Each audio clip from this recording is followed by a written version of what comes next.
Olá pessoal, boa tarde, tudo bem? Nossa aula de hoje é ensino religioso. Está lá na apostila Filosofia e Vida, na página 26, certo? Na página 26, a importância do pensamento. Vamos lá, então. Otávio não pode fazer isso. Numa tarde, Juninho chegou da escola triste. Fez as lições do dia, meio desanimado, e ficou esperando o avô chegar para lhe contar o que havia ocorrido na escola. Olá, Juninho, que cara é essa? O avô chegou dando um beijo no neto e, ao contrário deste, estava bem animado. Juninho comentou que gostava de tudo na escola, especialmente das aulas de língua portuguesa. Só tem uma coisa que eu não gosto na escola, revelou. Não me sinto bem com o comportamento de Otávio. Ele sempre humilha os outros. O avô conhecia a fama do menino. Geralmente era assim. Otávio ameaçava alguém, depois se arrependia e pedia desculpas. Otávio desobedecia ao professor e chorava pedindo desculpas. Um dia quase foi expulso da escola. Nas últimas semanas, a turma leu um livro de Monteiro Lobato, muito bacana, sobre uma família bem divertida que morava em um sítio chamado Pica-Pau Amarelo. Quando estavam falando sobre as características da Emília, a boneca de pano falante da Narizinho, Otávio interrompe. Emília é aquela personagem que fala sem parar? A professora tenta interromper, mas Otávio prossegue. Faladeira que nem a Carmen e dá uma gargalhada. A menina começa a chorar. Não é a primeira vez que ele age assim.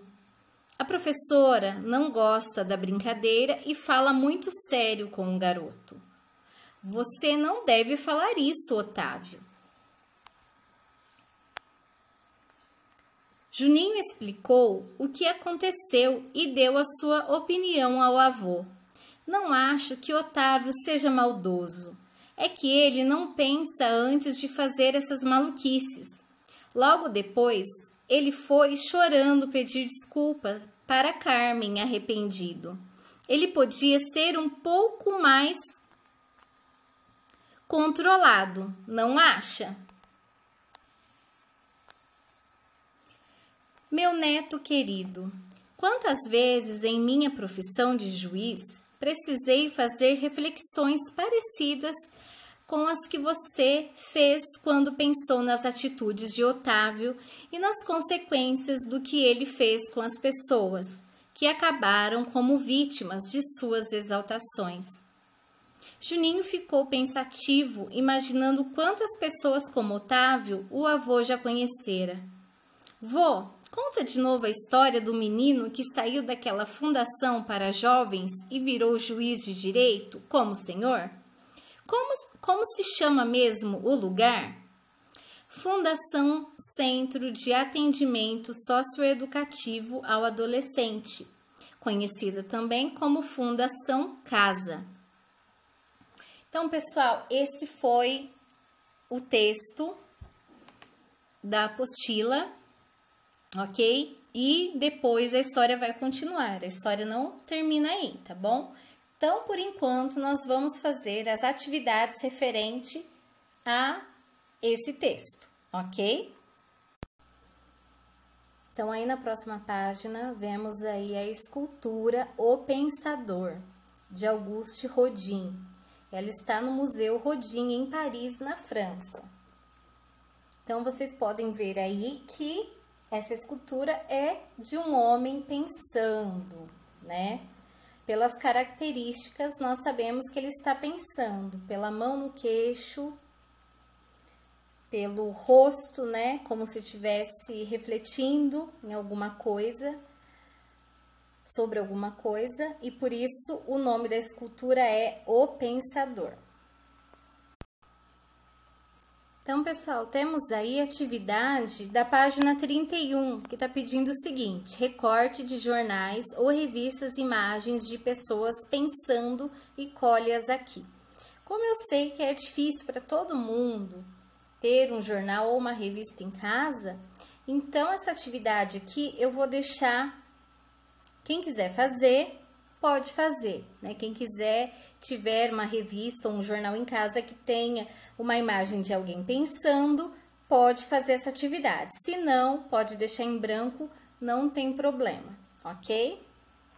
Vamos para a próxima, então. Vamos pensar melhor.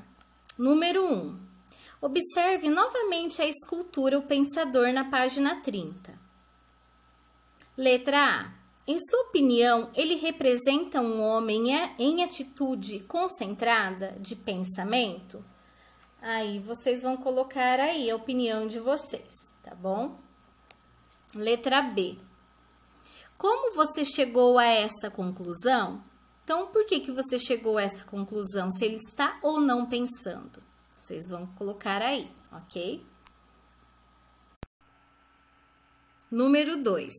Circule as palavras que podem ser relacionadas ao ato de pensar.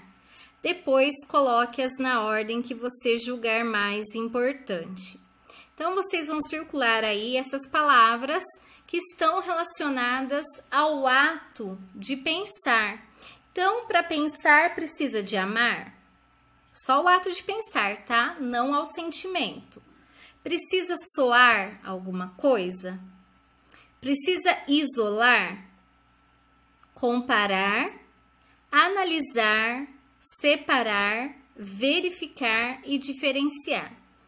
Depois que vocês circularem as palavras que vocês acham que estão relacionadas ao ato de pensar, vocês vão colocar na ordem em que você julgar mais importante. Por exemplo, eu acho que o ato de pensar está em analisar uma situação. Então, eu vou colocar analisar em primeiro lugar, ok?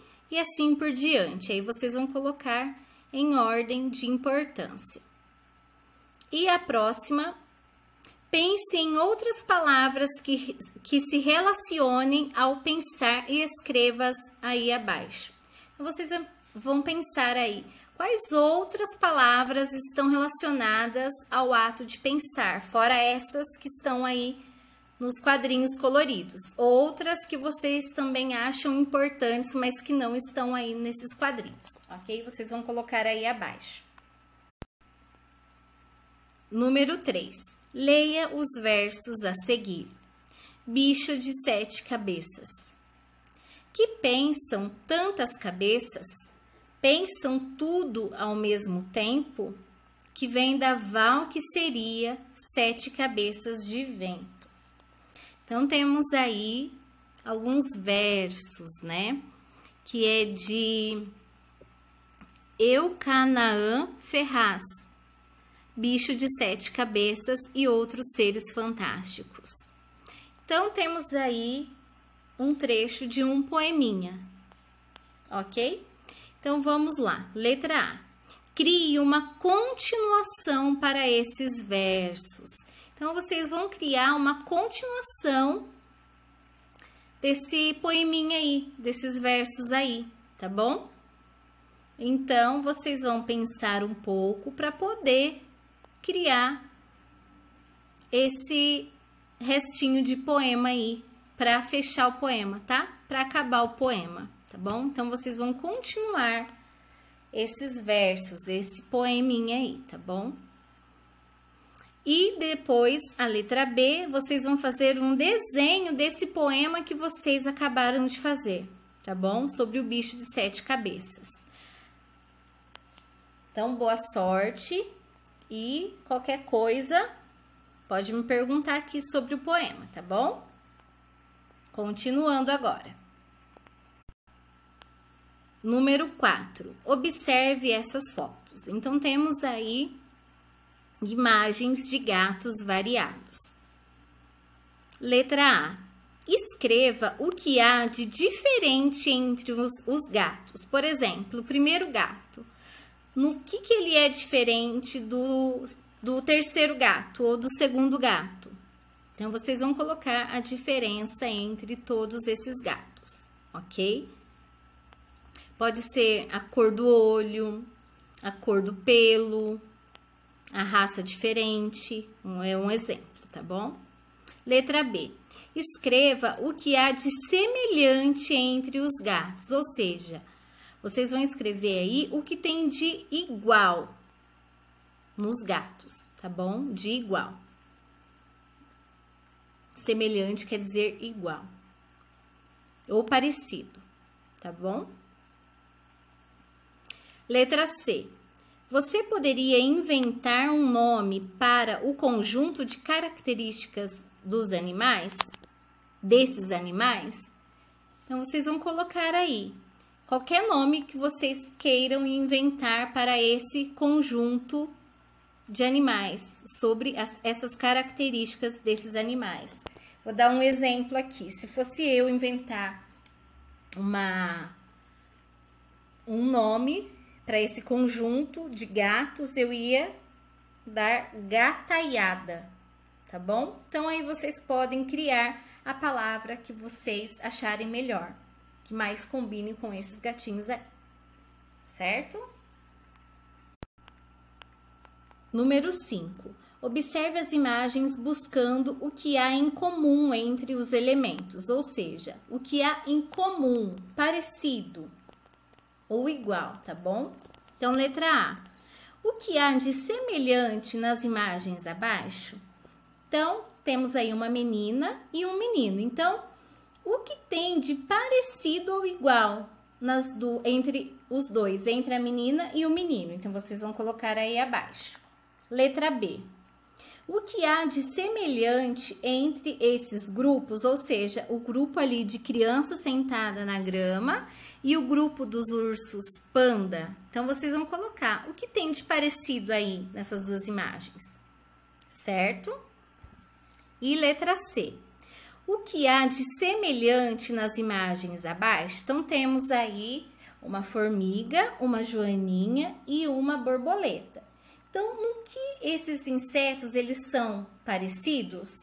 Então, vocês vão colocar aí abaixo, no que eles são parecidos ou iguais. Aí, vocês vão analisar aí cada imagem e colocar essa semelhança, ok? Então, pessoal, essa foi a nossa aula de ensino religioso de hoje. E qualquer dúvida, eu estou à disposição. Um grande beijo e fiquem com Deus. Tchau, tchau!